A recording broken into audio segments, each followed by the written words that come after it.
Welcome to the Deep Dive, everyone. Glad to have you with us. Good to be here. So today we're digging into some really fascinating source material about negotiation. Yeah, and it offers this insight that, well, it seems to go against the grain a bit, doesn't it? It really does. Yeah. Okay, let's unpack this.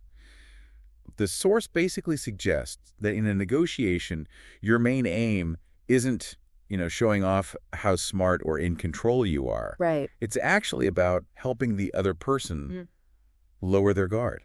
Think about that. It feels counterintuitive. Totally. Yeah. Because our first instinct is often to project strength, Yeah. right? Show we've got it all figured out. Exactly. Look sharp, be in command. But the research points out a big problem with that. If you try too hard to look perfect or totally in control, The other person just gets defensive. yeah, they clam up, play it safe, say as little as possible. And then you're stuck. No real progress. It's like, you're trying to build a bridge, but you end up putting up a wall instead. And what's really fascinating here, I think, is how much it challenges our usual ideas about power dynamics in these situations.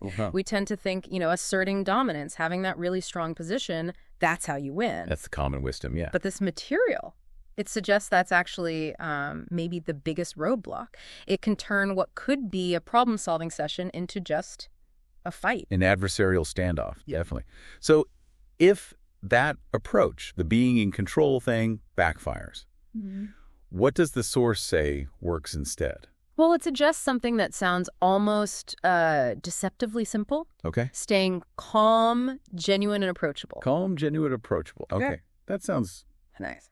but maybe a bit passive. Well, see, that's the thing. It sounds simple, but the effect it has, it's pretty profound when you think about it. Yeah. When you genuinely adopt that stance, calm, open, real, the whole vibe in the room changes. You can feel it. Okay. The other person starts to relax. Their defenses, they just kind of melt away. Right. And that's when the really important stuff starts happening. They begin to tell you what they actually think.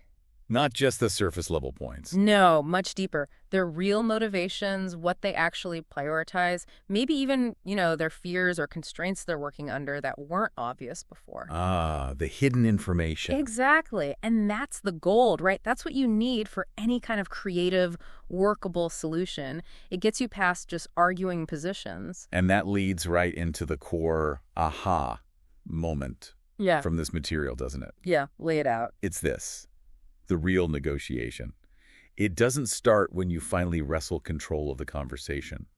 It starts when the other side feels safe enough to let their guard down. Completely. That just reframes the whole thing, right? Absolutely. It makes it less like a battle. And more like building something together, creating a space where people can actually talk. Precisely.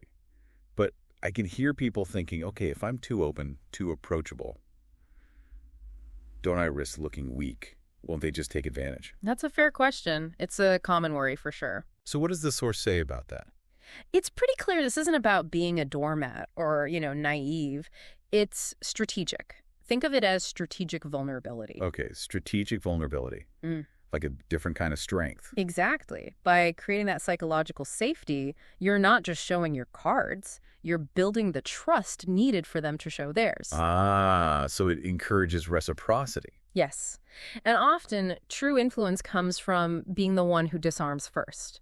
It signals you're there to solve the problem with them, not just beat them. Which, in the end, lets you gather the information you need to find those win-win solutions. Which is ultimately a much stronger position than just dominating the conversation, wouldn't you say? Yeah, definitely more sustainable too. Yeah. So, for everyone listening, what's the big takeaway here? I think the surprising thing is that real influence, whether it's in negotiation or, frankly, lots of parts of life, it often grows from building trust and understanding, not from just flexing your power. It's about disarming, not dominating. That's a powerful shift in perspective. And it kind of makes you wonder, doesn't it? It raises this bigger question. Which is? Where else in our lives might we be, maybe without realizing it, putting on a show? Showing off or trying too hard to impress? When what we really should be doing is creating that safe space for others to just open up, be real. Yeah. Think about it beyond just formal negotiations, personal relationships, managing teams, even how we talk about difficult issues publicly. Imagine the kinds of conversations, the kinds of solutions we could find if we focused more on helping others lower their guard.